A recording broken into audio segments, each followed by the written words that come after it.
Well, it's not just China's tech giants going the extra mile to ensure data protection.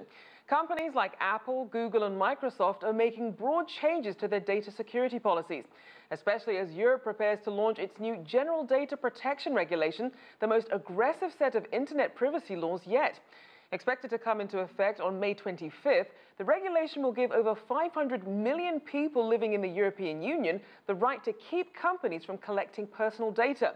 And companies will face fines of up to 4% of global revenue if they fail to comply.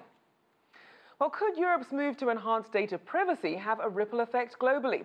Well, joining me here in the studio for more analysis is technology law and data privacy expert Seth Berenzweig. Thank you for joining us. Pleasure to be back. So how does social consensus about data privacy vary in different parts of the world? Well, the role of artificial intelligence and its interface with big data has created a lot of challenges in various parts of the world in terms of data privacy and security. And there have been a lot of challenges in terms of how to be able to generate the protections that would be necessary in this kind of a critical context. There have generally been two kinds of paths that have been approached. There's the United States model, which is really based more on the structural integrity of security. So that's really more in terms of network security and hardware. And then people who are interfacing within that system really are just left up into a commercial contract to just jump in, and they don't really have any personal protections. However, the European Union model, which we're talking about now, is really kind of a new model into the future where it's not based on network security, but based on individual data protection.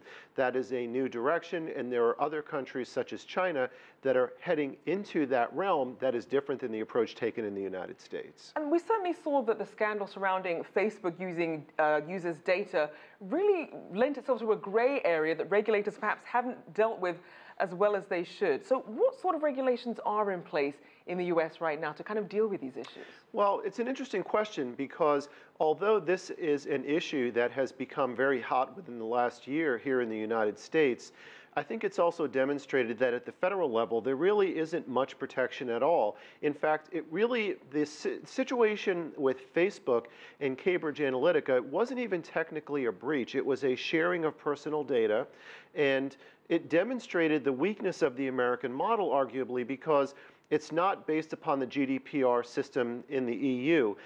Again, you have freedom of contract, and there really aren't that many areas of federal protection. So there are states that are stepping in, and they're saying, we're going to have to determine on a state-by-state basis how we protect users, how we protect data. Right now, the state of California is taking the lead on that, and they'll be looking this November at creating a regime, one of the first in the United States, that may follow the European Union model. And we certainly heard Mark Zuckerberg say it was essentially a matter of time before regulators really stepped in this space. Right. How much responsibility should fall on regulators versus these private companies themselves? Well, I think that's really one of the fascinating ethics dilemmas within the business community, especially here as we look at these companies in the United States. On the one hand, a company like Facebook is saying that it's going to be a real challenge and it's hard for us to be able to manage this. And there are so many controversies that are arising that even flowing into the special investigation at the Justice Department with Robert Mueller. Right. However, these companies have significant resources. If the government doesn't step in to protect users, why aren't these companies stepping forward and creating more proactive self-regulation, protections, using their own data to be able to protect the users that are in their own system? Right. So there's going to be a balance and a challenge between who's going to be stepping up to protect user data, especially in the United States where there's a void at the federal level, because right now people in the Cambridge Analytica situation, they didn't even realize that they were being manipulated with their data because they had no idea what was happening during the election.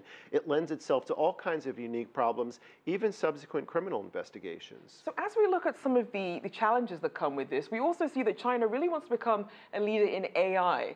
But you also have these challenges then with privacy. So what can China do to make sure it's balancing its innovation and its growth in AI with data privacy and protection?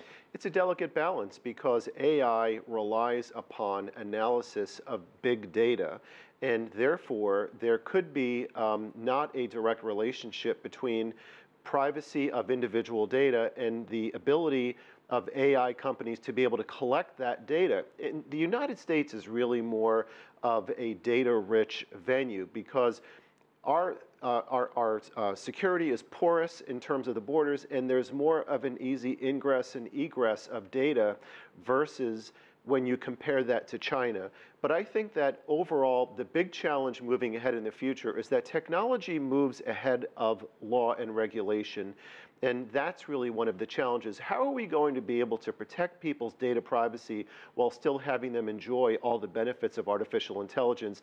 That's really the challenge right now, and I think that companies and governments are really facing that challenge all over the world. Certainly a tough trade-off there. Thank you so much to technology law and data privacy expert Seth Berenzweig.